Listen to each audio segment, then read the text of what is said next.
জামুগুৰিহাটৰ ঢলাইবিলত বৰমতা অসমী গ্ৰাম্য সংগঠনৰ সাধাৰণ সভা সম্পন্ন সংগঠনটোৰ সভানেত্ৰী অঞ্জলি সিঙৰ সভাপতিত্বত অনুষ্ঠিত সভাৰ আঁত ধৰে সম্পাদিকা মীনা পাঠকে অঞ্চলটোৰ শতাধিক আত্মসহায়ক গোটৰ মহিলাৰ উপস্থিতিত আয়োজিত সভাখনত মুখ্য অতিথি হিচাপে অংশগ্ৰহণ কৰি মহিলা সংগঠনটোৰ সৰ্বাংগীন উন্নয়ন আৰু বিকাশৰ লগতে আত্মসহায়ক গোটসমূহৰ জৰিয়তে গ্ৰাম্য অৰ্থনীতি টনকিয়াল কৰাৰ ক্ষেত্ৰত সংগঠনটোৱে কৰিব লগা কামৰ সন্দৰ্ভত দিহা পৰামৰ্শ আগবঢ়াই নদুৱাৰ সমষ্টিৰ বিধায়ক পদ্মা হাজৰিকাই লগতে অনুষ্ঠানটোত বিশিষ্ট অতিথি হিচাপে উপস্থিত থাকে অসম গ্ৰামীণ বিকাশ বেংক ঢলাইবিল শাখাৰ পৰিচালক হিমাংশু বৰা জিলা পৰিষদৰ প্ৰাক্তন সদস্য কিশোৰ দালহাল দক্ষিণ মুঠাধল গাঁও পঞ্চায়তৰ সভাপতি মানস হাজৰিকা প্ৰাক্তন সভাপতি দিলীপ খানাপতি অৱসৰপ্ৰাপ্ত কৃতি শিক্ষক নিতুমণি বৰা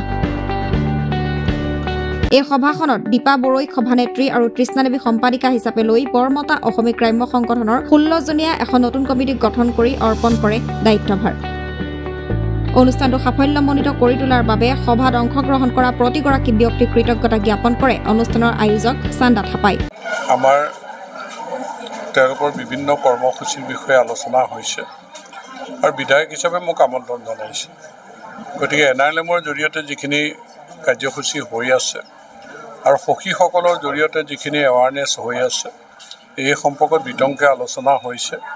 গতিকে তেওঁলোকে গ্ৰাম্য অৰ্থনীতি টনকিয়াল কৰিবৰ কাৰণে বৰমতাৰ এই মহিলাসকল একত্ৰিত হৈ আত্মসহায়ক গোটৰ জৰিয়তে যিখিনি কাম কাজ কৰিছে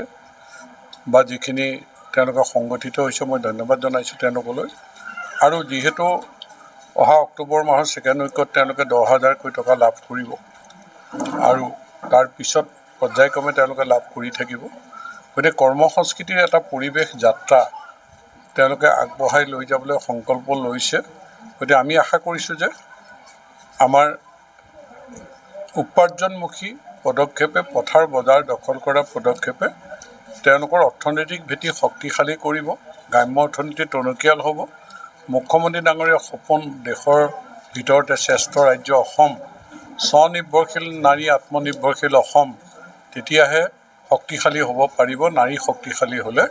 গতিকে আজি এই সভাখনে সকলোকে উপকৃত কৰিব পাৰিব বুলি মোৰ বিশ্বাস আৰু সেইকাৰণে মই তেওঁলোকলৈ শুভেচ্ছা জনাইছোঁ সাধাৰণ সভা আমি অনুষ্ঠিত কৰিছিলোঁ আৰু এই সাধাৰণ সভাত আমাৰ সন্মানীয় বিধায়ক মহোদয় ছাৰ আমাৰ মাজত আহি উপস্থিত হৈ আমাৰ মহিলাসকলৰ যি ভাষণ দিলে আমি আনন্দিত হৈছোঁ আৰু অনাগত দিনবোৰত আমি এনেদৰে আগুৱাই যাম বুলি আশা ৰাখিছোঁ অনপ্ৰতা মণ্ডল সংগঠনৰ সভানেত্ৰী বাইদেউ আৰু জীৱিকা সখী বাইদেউসকল আৰু আমাৰ বৰমতাৰে গাঁও প্ৰধান গণ্যমান্য ব্যক্তিসকল আদি আমাৰ সভাত উপস্থিত আছে গতিকে মই সকলোকে ধন্যবাদ জনাইছোঁ আজি তেখেতসকলৰ উপস্থিতিত আমি সভাটো ধুনীয়াকৈ চলাই নিব পাৰিছোঁ